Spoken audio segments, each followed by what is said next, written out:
Good afternoon, everybody. I hope uh, you all have started working with Aspire. It's a wonderful organization. So, once again, we all welcome all of you. And so, Aspire organization, today I'm going to discuss about uh, the general structure of the organization and main functions and future plans and so on and etc etc. So as per central management and advisory board, it has main 7 branches.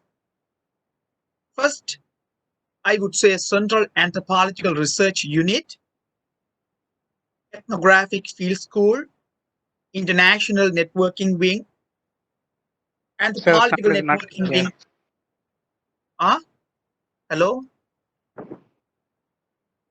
Anthropological networking being students, scholar forum, state coordinators team, internship organizing wing, action or applied or practicing anthropology, NGO social service wing, anthropology volunteer group, and we have visual anthropology, media, publication unit, and finally we have anthropological academic activity wing, anthropological research publication wing. Altogether, 7 branches are as we have organized to deliver.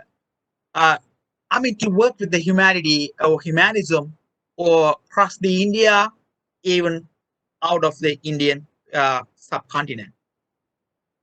So my name is Pathmanesan. Everybody, Anjita, she has already introduced, and I'm also senior lecturer at the Open University of Sri Lanka. I'm sorry I forgot to mention about myself briefly. Also, I'm a Sri Lanka coordinator of Aspire organization. So now I have laid out about the 7 main branches of Aspire. Now we will move to one by one briefly. I will discuss that I believe that make more in depth and more sensible about Aspire organization.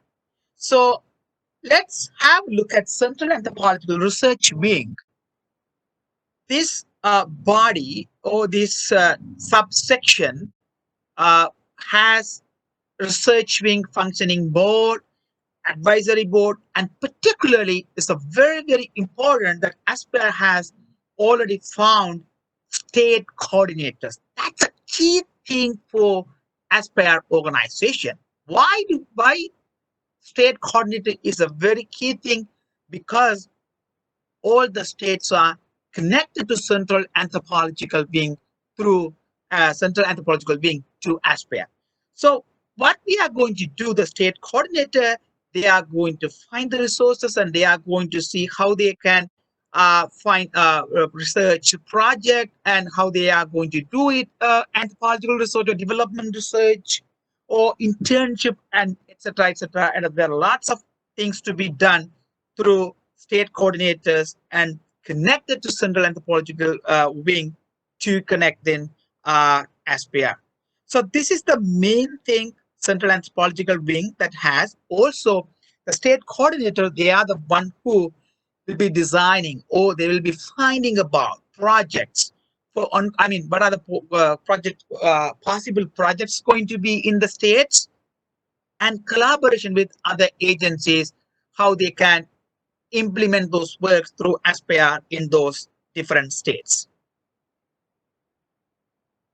So the second wing or second branch that anthropological and ethnographic field school. This is another important, very important the field, branch that it has a very important things that description and how we can able to do ethnographic research in in different states. So here you can see how again the state coordinator can play a major role to uh, undertake some ethnographic research in those areas. So that's the main aspect through anthropological ethnographic field school. And here we can see and what are the possible ethnographic research is possible, and also SPR is going to give some kind of training. I mean, it's a very basic training through local experts, international experts, and collaboratively how they can teach ethnographic research or even methods, and how they can take some ethnographic research in different states. So this is the main activity that can be done through the ethnographic field school. Now we move to international anthropologist wing. SPR is, I'm really glad to see SPR has already connected to many countries. Good example, say not only Sri Lanka, South Asian countries, or Sri Lanka, Nepal, Pakistan, but also European countries like Italy, England, um, and USA, because I have a connections with the USA because I just recently completed my PhD in cultural anthropology, moved to my home country, Sri Lanka. So I have a lot of connections in the US because I was conducting so many other works, participating SPR uh, activities from the US. So I have already established some network in the US. So I will be able to connect some my colleagues and my professors from the US context as well as Sri Lankan context. So this is not only my role. So there are various like me. There are different people are there in different countries, like USA, Pakistan, Nepal, England, Netherlands. So all these people will be able to do the same kind of contributions and works for ASPIA. So International Anthropological Week that again has a many main thing like research contributions and how they can do field work in India. So how they can apply or get some kind of eligibility, how they are eligible to do the research in India. Also, very important another aspect like international collaborative projects, right? So how different countries, for example, I am in Sri Lanka, so how I will be able to do some kind of research exchange program between India and Sri Lanka and see the possibility of some doing some summer internship or so in different kinds of programs that can be done through international anthropologist wing. And the other wing that's now we move to Indian anthropologist wing.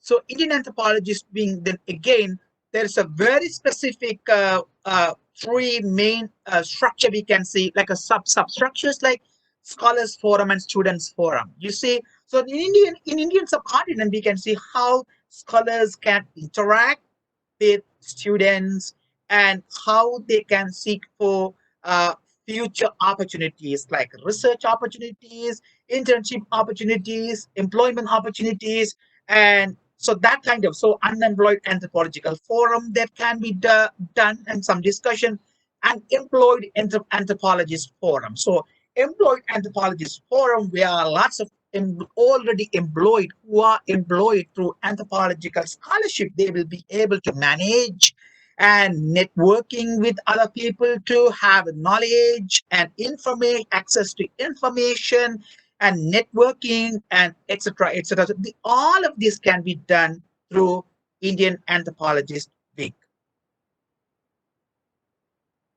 Now we have a very important another important branch of SPR is anthropological academic activity.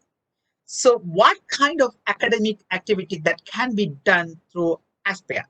So for example, seminar, webinar conferences that we have been conducting so many webinar conferences from the lockdown in March 2020 and until now. And intern employee and as a and faculty facilitator, how university faculty members, professors can be connected to Aspire to deliver a scholarly anthropological academic activity and academic research.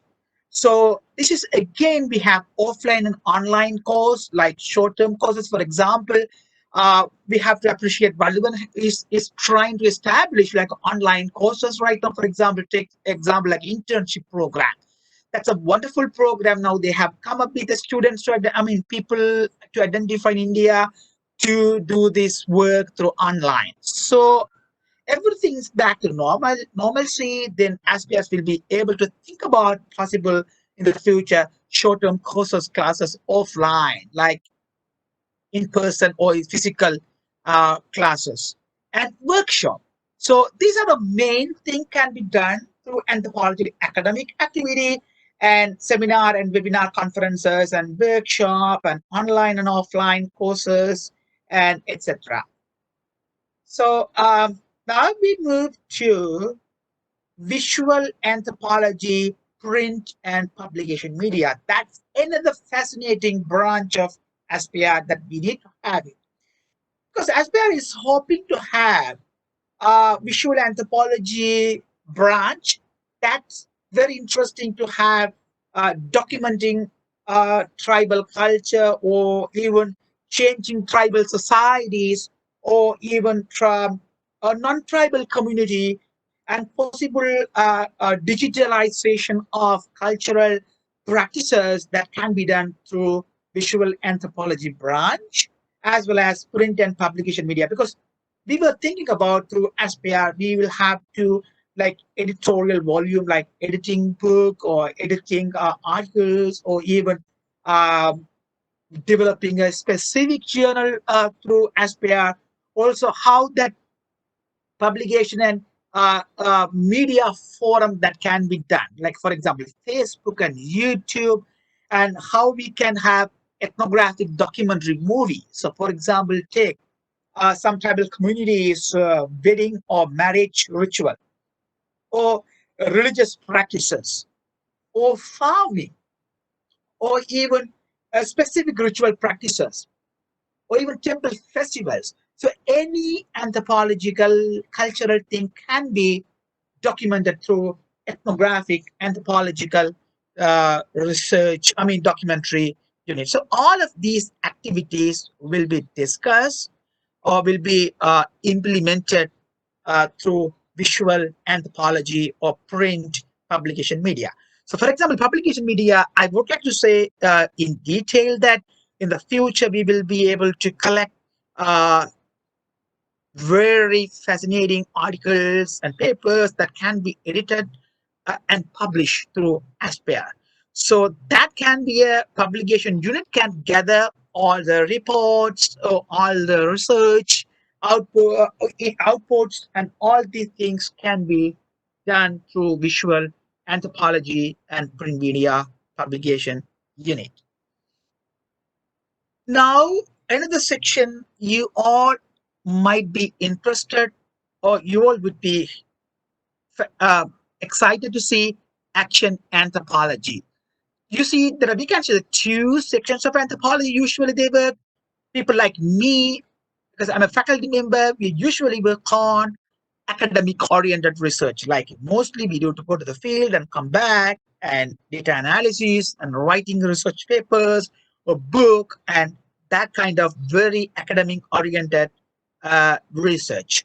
But on the other hand, we have action anthropology that lots of people are working, like we say, engaged anthropology or public or anthropology or action anthropology or in other words you all familiar applied anthropology. So applied anthropology that means it's mostly connected to development oriented works can be or even livelihood issues or human rights action based research. So particularly in Indian continent that we can think about tribal development, ethnomedicine, and museum-based research or museum-based applied anthropology or even cultural resource center. So all kind of things we can think about in the future through action anthropology. Also, this is a very important unit that can connect, like tie up with the local and tribal and Dalit community and DNC groups, work with them as addressing their problem as anthropologists. Also, this action anthropology will be able to connect, tie up with NGOs and other internal local organizations. So this is the thing which is very important to see how action anthropology unit able to build anthropological teams as volunteers in national leader level for disaster relief. For example, we have 2004, we have tsunami disaster, and India we have again several other kinds of natural disasters and man-made disasters. So all kind of disaster relief can be done through action or applied or engaged or public anthropology. So, and also I would elaborate with action anthropology again. We have to think about another small sub branch with applied anthropology that we say uh, career or professional development in anthropology. Many people would be thinking about what's the use of anthropology knowledge uh, to the public. Some, for example, some people ask. I mean, personally, there's some people ask me in the past, like, why are you studying anthropology? What's the purpose of studying anthropology? What's the benefit of anthropology you are studying? Do you have a job market? So this is the really, really nitpicking question that that we need to think about. That's very, very important. Action anthropology, and we can move to the sub branch that careers and professional development of anthropology. That means how one person can utilize or apply the knowledge of anthropology and methods to practical human problems. So application to the human problem, then we need anthropological knowledge, how different cultural comparison generated anthropological knowledge can be used for action-based research. So this is very brief. I'm very sorry because I may be fast. That's my way of lecturing of about aspect organizations. Now I would like to brief a list of things that Aspire has done so far. For example, say Aspire is India's forum connecting all the anthropologists nationwide. That's very important. You will have to remind that not only local scholars connected through Aspire, but Aspire is the well-known organization, now is a promising organization, of course, is connecting international scholars as well. Also now in India, Aspire is organizing internship for anthropologists. That the another milestone we have reached, and national and international level anthropological networking, which where I am right now, of course. So during Corona pandemic, Aspire has organized wonderful webinar, seminar, or like a lecture series. Like there are lots of local and international people were talking about pandemic and consequences and how India is reacting and responding to the global pandemic. Wonderful. Then we have recently organized international workshop on anthropological theories, past and present, that also connected many international scholars to webinar workshop. Aspire has been starting doing anthropological research project and have given opportunities for unemployed anthropologists. Also, in Aspire has been made representation to various government departments and elected representative regarding include anthropologists in government department and create opportunity for anthropologists to serve anthropological knowledge wherever people they need. Aspire has been doing even in Pondicherry, Aspire being served as a government consultant for the Department of SC, ST, and OBC. So in Gold program recently by Mocha, Aspire supporting them and try to include more anthropologists as mentor. Aspire has given representation to central government regarding comments the study about DNT, DNC, and NT. So again, Through all of these activities, SPR is trying to refresh the minds and hearts of the people of India to deliver possible humanitarian based, development based activities, and even many more things to say, lots of development related activities and uh, plans and projects and etc. So this is a very brief introduction about Aspire organization. I have briefly discussed the structure and the branches, and again very briefly discuss about the role and main aspects of the each branch. Then I move to discuss about what are the activities have been done by Aspire so far. So thank you so much for Aspire giving this opportunity to explain about the structure of the Aspire, and I'm glad to explain if you have any questions. Thank you so much, sir. It was such a descriptive